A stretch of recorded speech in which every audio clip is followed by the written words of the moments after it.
Bonjour à toutes et bonjour à tous, très chères auditrices et très chers auditeurs, bienvenue à tous chez Astro Curieux. On se retrouve donc une nouvelle fois pour le 13e et 14e quiz et nous n'allons pas perdre de temps pour cet épisode. Je remarque que je perds pas mal de temps au début, je parle beaucoup et donc si j'ai des informations dorénavant dans ces quiz, je les dirai à la fin de la vidéo.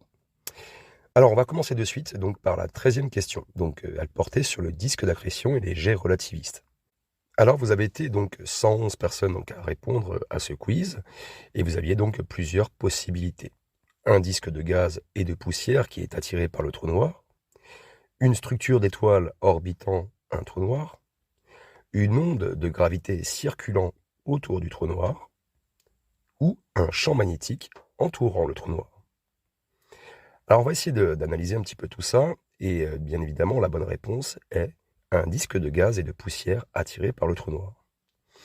Donc vous étiez quand même 86%, donc 96 personnes à bien répondre.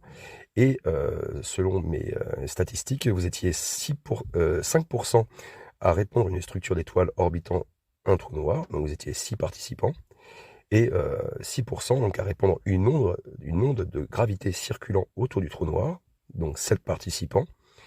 Et 2 personnes qui ont répondu à un champ magnétique entourant le trou noir. Donc 3%.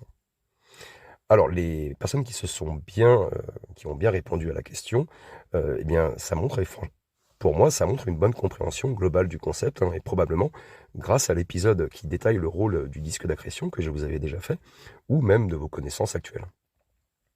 Alors, les 5% qui pensent qu'il s'agit d'étoiles en orbite, je pense que ça peut refléter en fait une confusion entre un disque d'accrétion et des systèmes stellaires prochains. Donc, de toute façon, ne vous inquiétez pas, je vais tout vous expliquer après. Vous étiez 6% à répondre pour une onde de gravité. Alors ce choix, franchement pour moi, il révèle peut-être une confusion avec les ondes gravitationnelles. Donc ça serait peut-être bien que vous refassiez un tour sur les épisodes sur les ondes gravitationnelles. Et 3% à répondre pour un champ magnétique. Alors il y a une minorité quand même qui confond le disque d'accrétion avec les phénomènes associés, comme les jets relativistes, qui dépendent en partie du champ magnétique, hein. Donc c'est une confusion. Alors, on va essayer d'expliquer un petit peu tout ça. Qu'est-ce que c'est un disque d'accrétion déjà? On va le rappeler. Donc c'est une structure plate de gaz et de poussière en orbite autour d'un objet compact, hein, comme un trou noir. Et ces particules, elles suivent une spirale en s'approchant du trou noir, donc qui est comprimé et chauffé par les forces de gravité et de friction. Alors comment il se forme? Le trou noir, en fait, il attire la matière environnante, donc les gaz, poussières et les étoiles qu'il va détruire. Donc on appelle ça une gravité intense. Puis on a la force centrifuge. La matière ne tombe pas directement dans le trou noir, hein, à cause de son moment angulaire. En fait, comme je vous l'ai dit, il forme une spirale qui crée en fait un disque en rotation rapide. Et le dernier point, bien sûr, les frictions et compressions. Les collisions entre particules dans le disque, en fait, ça génère une chaleur extrême qui le rend qui le rend lumineux, et notamment dans les rayons X.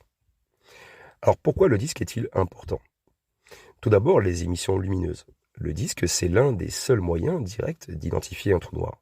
Donc les télescopes à rayons X, hein, comme Chandra, ils détectent cette lumière intense.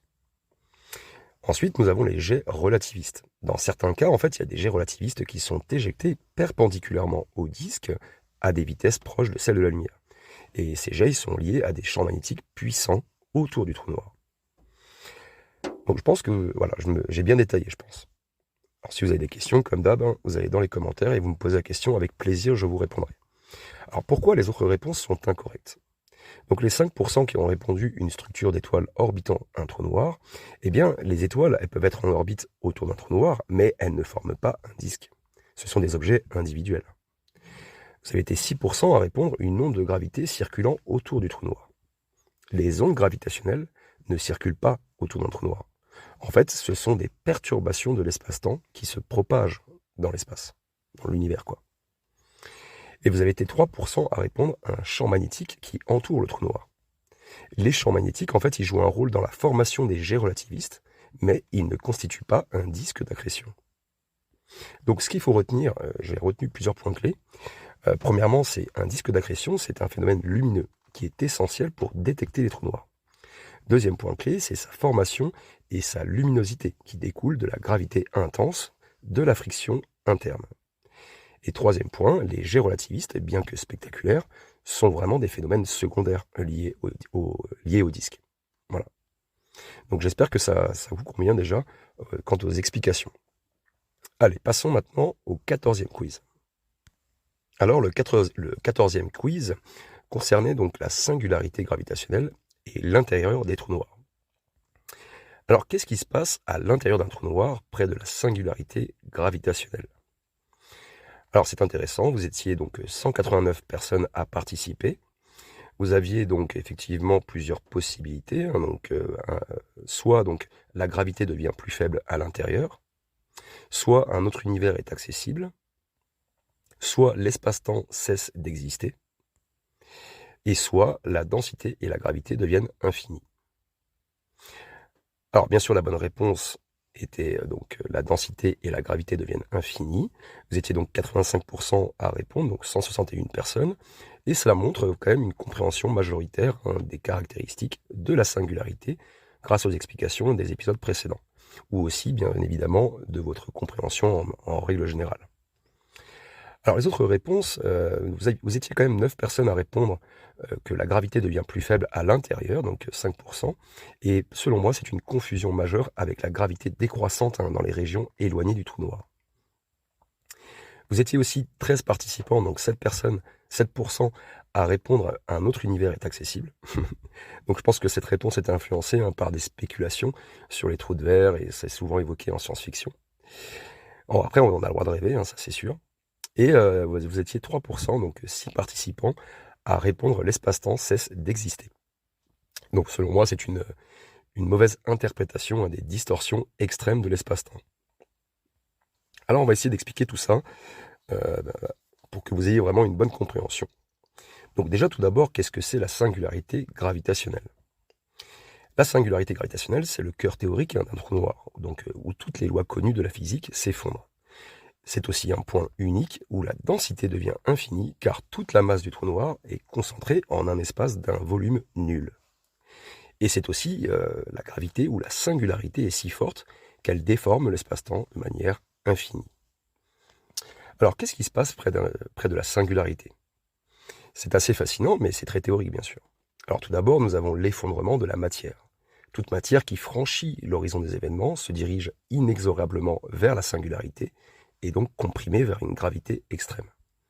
Les forces de marée, donc la différence de gravité entre deux points, déchirent la matière en morceaux de plus en plus petits, et c'est un phénomène qu'on appelle la spaghettification. Deuxième point, c'est la distorsion extrême de l'espace-temps.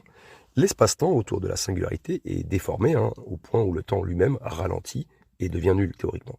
Donc pour un observateur extérieur, il semble que tout objet atteigne l'horizon des événements sans jamais le franchir en fait. On a l'impression qu'il ne bouge jamais. Et donc à l'intérieur, toutes les trajectoires mènent à la singularité, et donc ça rend l'évasion impossible.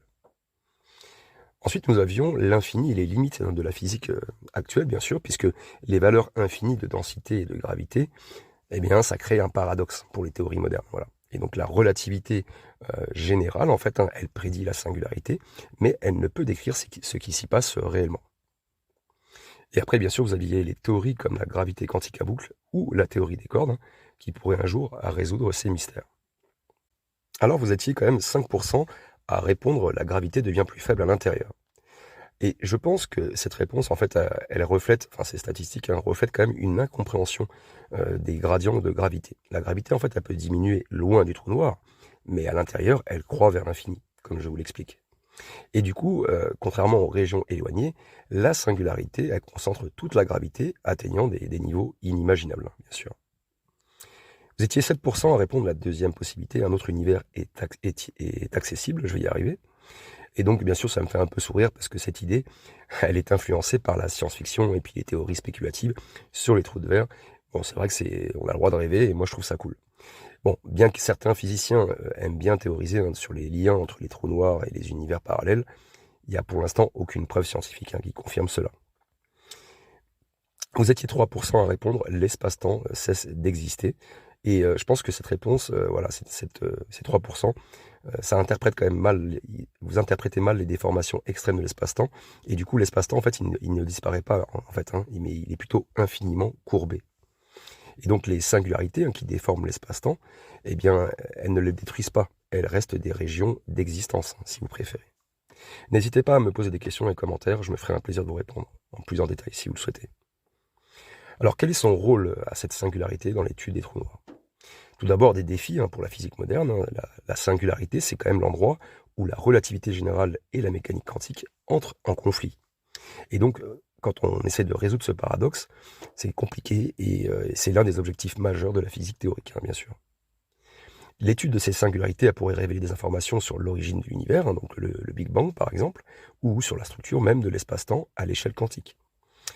Et puis, bien que la singularité soit inaccessible pour l'instant, les effets qu'elle produit par son environnement, donc la gravité extrême, les rayons X, les jeux relativistes, eh bien, ça permet de mieux la comprendre.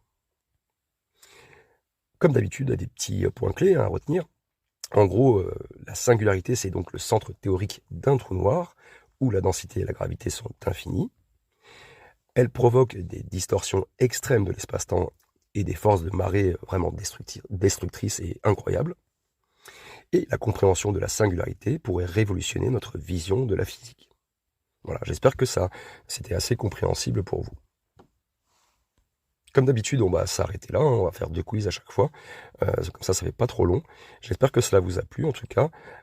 N'hésitez pas donc à commenter, à liker, à me donner un peu de courage, J'aime bien vous lire le matin, j'aime bien vos commentaires, même s'il y a quelques petits rigolos de temps en temps, mais je fais un peu office de modérateur, donc j'enlève certains commentaires qui sont néfastes pour la communauté, qui sont un peu trop virulents ou même qui n'ont rien à voir du coup avec la vidéo. Et voilà. Donc en tout cas, j'espère que cela vous plaît toujours autant. Je vous ai préparé aussi un épisode qui va arriver prochainement de science-fiction et un autre épisode aussi dans les documents déclassifiés. Je pense que c'est le bon moment pour faire un point sur notre planète. Prenez tous soin de vous et à très bientôt.